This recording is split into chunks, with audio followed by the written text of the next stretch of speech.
Hi hello నమస్తే welcome back to iDream media. ఈరోజు మనతో ఉన్నారు స్టాక్ మార్కెట్ అనలిస్ట్ అయిన గురుప్రసాద్ గారు. సార్తో మాట్లాడతాం ముఖ్యంగా షుగర్ స్టాక్స్ గురించి. Hi sir. Sir, India global లీడర్గా ఉంది షుగర్ ప్రొడక్షన్లో and even third highest position hold చేస్తుంది ఎక్స్పోర్ట్స్ షుగర్ అయితే మామూలుగా మార్కెట్ క్యాపిటలైజేషన్ చూసుకున్న షుగర్ ప్రొడక్షన్ సంబంధించి ఏ విధంగా ఉంటుంది అండ్ షుగర్ స్టాక్స్ మీద ఎక్కువ మంది వేచి చూస్తున్నారు వాట్ ఈజ్ హ్యాపెనింగ్ అని చెప్పేసి కాస్త దాని గురించి చెప్తారు. ఎస్, కొంతమంది సెక్టర్ వైజ్గా అడుగుతారు స్టాక్స్. ఈరోజు మీరు షుగర్ అడిగారు కాబట్టి షుగర్ స్టాక్స్ చెప్తాను. అంటే ఇప్పుడు ఎట్లయినా ఇప్పుడు పండగ సీజన్ అయిపోయింది, షుగర్ మిల్స్కి అంత. నెక్స్ట్ ఏదైనా ఒక స్టాక్స్ కరెక్షన్లో ఆల్రెడీ మార్కెట్ ఇప్పుడు కరెక్షన్ మోడ్లో ఉంది. ఈ కరెక్షన్ మోడ్లో ఒక 4 స్టాక్స్ చెప్తాను, షుగర్ స్టాక్స్. ఫస్ట్ స్టాక్ వచ్చి బలరాంపూర్ చిన్ని షుగర్ స్టాకు. అంటే ఇప్పుడు నేను చెప్పే ఇది వచ్చి ఎలా చేయాలి అనేది ఇంపార్టెంట్. ఫస్ట్ వచ్చి ఇది ఫర్ ఎగ్జాంపుల్ మన దగ్గర ఇప్పుడు ఒక ఊరికే ఎగ్జాంపుల్గా చెప్తాను, ఒక 1 lakh ఉంది. దాన్ని నేనేం చెప్తానంటే ఎప్పుడైనా ఇలాంటి నేను చెప్పేటప్పుడు దాన్ని ఫస్ట్ 10 partsగా చేసుకోండి. ఆ 1 lakhని 10 partsగా చేసుకొని అప్పుడు ఈచ్ పార్ట్ ఎంత, 10,000 రూపీస్. ఆ 10,000ని కూడా 3 parts చేయండి. మళ్ళీ 3 parts చేసి నేను ఇప్పుడు చెప్పేది ఏంటంటే, ఎందుకంటే ఎప్పుడైనా ఒకటి తెలుసుకోండి, స్టాకు డౌన్ ట్రెండ్లో కూడా ఎక్కడెక్కడ కొనాలి అనేది ఇంపార్టెంట్. ఎందుకంటే స్టాక్ మార్కెట్లో ఒక అనలిస్ట్గా అప్ సైడే కాదు డౌన్ సైడ్ కూడా ఏ స్టాక్స్లో ఎక్కడెక్కడ పర్ఫెక్ట్ ప్రైస్లో కొనాలి అనేది ఇంపార్టెంట్. అలాంటిది నేను చెప్పిన ఒక 10,000 రూపాయలు ఒక స్టాక్ది 3 భాగాలుగా చేసి, అంటే నేను ఒక ఎగ్జాంపుల్గా చెప్పాను. మిగతా వాళ్ళ దగ్గర ఎన్నో లక్షలు ఉండొచ్చు, కోట్లు ఉంటుంది. నేను చెప్పిన క్యాల్కులేషన్ దాన్ని బేస్ చూసుకొని వాళ్ళు చేసుకోవచ్చు. ఈ 10,000ని 3 భాగాలంటే 3,500, 3,500, ఒక 3,000. ఫస్ట్ 3,500 సింపుల్గా ఏం చేయాలంటే నేను చెప్పిన ప్రైజెస్లో బలరాంపూర్ చిని ఉంది, 413 రూపాయలు వస్తే అక్కడ ఒక 35%. తర్వాత 345 రూపాయలు వస్తే అక్కడ ఒక 35%. తర్వాత 233 రూపాయల దాకా కూడా రావచ్చు. ఈ డౌన్ ట్రెండ్లో డెఫినెట్గా ఏదో ఒక నెంబర్ తగులుతుంది. తగిలిందంటే మాత్రం నెక్స్ట్ కమింగ్ బుల్ మార్కెట్లో పిచ్చి ప్రాఫిట్స్ వస్తాయి. అది మాత్రం డ్యామ్ షూర్. అది ఎందుకంటే ఇంకోటి సార్, నేను తగిలిన తర్వాత ఆ ప్రైసెస్ వచ్చిన తర్వాత నేను లాంగ్ టర్మ్ హోల్డ్ చేస్తానంటే కూడా హోల్డ్ చేయొచ్చు. లేదంటే వన్స్ ఒక స్టాక్ మీకు తగిలిన తర్వాత ఇమీడియట్గా ఒక 20% ప్రాఫిట్ కూడా చూడడానికి అవకాశం ఉంది. 20% తీసుకొని కూడా వెళ్ళిపోవచ్చు. అది ఫస్ట్ బలరాంపూర్ చిని చెప్పాను. తర్వాత అవధ్ షుగర్. అవధ్ షుగర్ వచ్చి ఇది కూడా వచ్చి 455 రూపాయల్లో ఒక 35%, 413 రూపాయల్లో 19 రూపాయల్లో ఒక 30%, 344 రూపాయల్లో ఒక 30%. ఈ ప్రైజెస్లో కొని పెట్టుకుంటే నెక్స్ట్ కమింగ్ బుల్ మార్కెట్కి మంచి ప్రాఫిట్స్ రావచ్చు. మరొక స్టాక్ వచ్చి ఆంధ్ర షుగర్స్.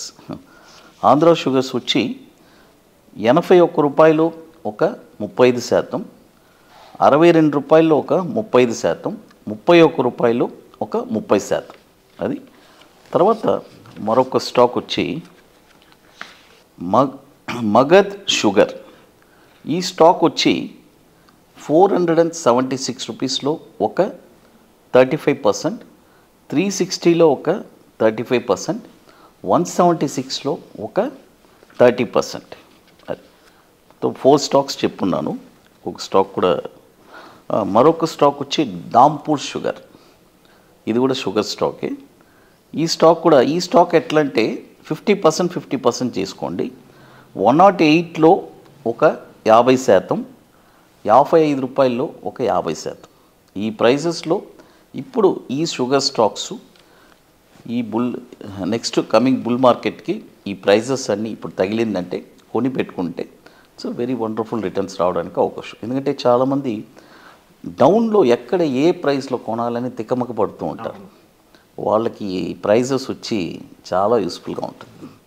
సార్, కొన్ని ప్రీవియస్ ఎపిసోడ్లో మీరు చెప్పడం జరిగింది ఏదైనా స్టాక్ని 6 years హోల్డ్ చేసినట్లయితే డెఫినెట్లీ వాళ్ళు ప్రాఫిటబుల్ ఉంటారు అని చెప్పేసి, అంటే మీరు సజెస్ట్ చేసే ఈ స్టాక్స్ కానీ లేకపోతే మీరు ఇచ్చే ట్రైనింగ్ కానీ జనరల్గా లాంగ్ టర్మ్ ఇన్వెస్టర్స్కి మీరు ఇంకా ఎలాంటి గైడెన్స్ ఇస్తారు, వాళ్ళకి ఏం చెప్తారు? లాంగ్ టర్మ్కి అదే అండి, ఒక స్టాక్ని 6 years మీకు హోల్డ్ చేసే కెపాసిటీ ఉంటే ఇక జీవితాంతం మీరు లాంగ్ టర్మే చేస్తారు, ట్రేడింగ్కే రారు. ఎందుకంటే ట్రేడింగ్లో వచ్చే డబ్బు లాంగ్ టర్మ్ పెట్టిన షేర్స్లో వచ్చేస్తుంది, వీళ్ళ పనులు వీళ్ళు చేసుకోవచ్చు. ఇక వీళ్ళకి రెండు వీళ్ళ ఇన్కమ్ వీళ్ళది వస్తుంది, లాంగ్ టర్మ్ పెట్టింది వస్తుంది, ఇక వీళ్ళు ట్రేడింగ్ చేయాల్సిన పని లేదు.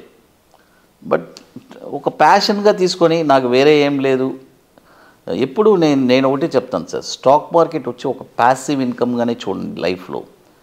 చాలామంది ఏం చేస్తారు దాన్ని నేను ఎప్పుడు దాన్ని లూప్ లైన్లోనే పెట్టమంటాను. మెయిన్ ట్రాక్లో తీసుకురాబకండి. మెయిన్ ట్రాక్ వచ్చి మన ఏం చదువుకున్నాము, మన ప్రొఫెషన్ ఏంటి. మీ ప్రొఫెషన్ ఒక్కొక్కరు ఇప్పుడు బీటెక్ చదివారు, ఎంటెక్ చదువున్నారు, ఎన్నో వాళ్ళ చదువులకు తగ్గట్టు వాళ్ళు జాబ్ చేసుకొని ఇది వచ్చి ఒక ప్యాసివ్ ఇన్కమ్గా చేసుకుంటే లైఫ్ లాంగ్ బాగుంటుంది. దీన్నే నేను లైఫ్ లాంగ్ చేస్తానంటే అప్పుడు పెద్ద ఎక్స్పీరియన్స్ పర్సన్గా ఉండాలి. అది. అండ్ అలాగే సార్, ఇప్పుడు మీరు ట్రైనింగ్స్ ప్రొవైడ్ చేస్తుంటారు వర్క్షాప్స్ ద్వారా, జనరల్గా మీరు ఓరియంటేషన్ ప్రోగ్రామ్ కూడా కండక్ట్ చేస్తూ ఉంటున్నారు కదా, అది ఏ విధంగా ఉంటుంది? అందులో ముఖ్యంగా ఎటువంటి వాళ్ళు బాగా సక్సీడ్ అవుతున్నారు అందులో? అంటే ఏ నాలెడ్జ్ లేని వాళ్ళు కూడా వాళ్ళకి మేము ఆ అది దాంట్లో మనం చెప్పిన దాన్ని బేస్ చేసి వాళ్ళకి అర్థమైపోతుంది. ఎందుకంటే మేము చెప్పేది స్ట్రాటజీసే కాబట్టి. ఇప్పుడు చాలామంది అడుగుతారు, సార్ మీ కోర్సు 2 years ఉంటుందా, 1 years ఉంటుందా అని. డబ్బు సంపాదించడం కావాలి అంతే. దానికి ఆ డబ్బు అల్టిమేట్గా ఏం కావాలి, ఫైనల్గా మనీ కావాలి. ఆ మనీ ఎలా సంపాదించాలి అనేది ఒక 2 స్ట్రాటజీస్ మనం ఇస్తున్నాము. అది చేసుకుంటేనే జీవితాంతం హ్యాపీగా ఉంటుంది. Wonderful sir. And 28th workshop అనేది దాని గురించి ఆడియన్స్ అడుగుతూ ఉన్నారు, ఎప్పుడు ఎక్కడ అనేది? అది చెన్నైలో sir, March 15th and 16th ITC welcome hotel. Wonderful sir. So తప్పకుండా మీరు ఈ వర్క్షాప్ సంబంధించిన డీటెయిల్స్ ఆల్రెడీ డిస్ప్లే అవుతున్న నెంబర్స్ కాల్ చేసి కూడా సార్తో మీరు కన్సల్ట్ చేయొచ్చు, మాట్లాడవచ్చు. అండ్ డైరెక్ట్గా వెళ్ళాలనుకున్నట్లయితే ఆ డేట్స్లో మీరు చెన్నైలో వెబినార్ అనేది అటెండ్ అవ్వచ్చు. సో ఈ వర్క్షాప్ సంబంధించిన మరిన్ని డీటెయిల్స్ మీకు ఆల్రెడీ సార్ ప్రొవైడ్ చేశారు కాబట్టి, గురుప్రసాద్ గారితో ఎలాంటి ఇన్ఫర్మేషన్ మీరు కావాలనుకుంటారు అనేది కూడా కామెంట్ సెక్షన్లో మెన్షన్ చేయండి. అండ్ వాట్సాప్స్లో మళ్ళీ కలుద్దాం guys. Thank you so much sir. Thank you.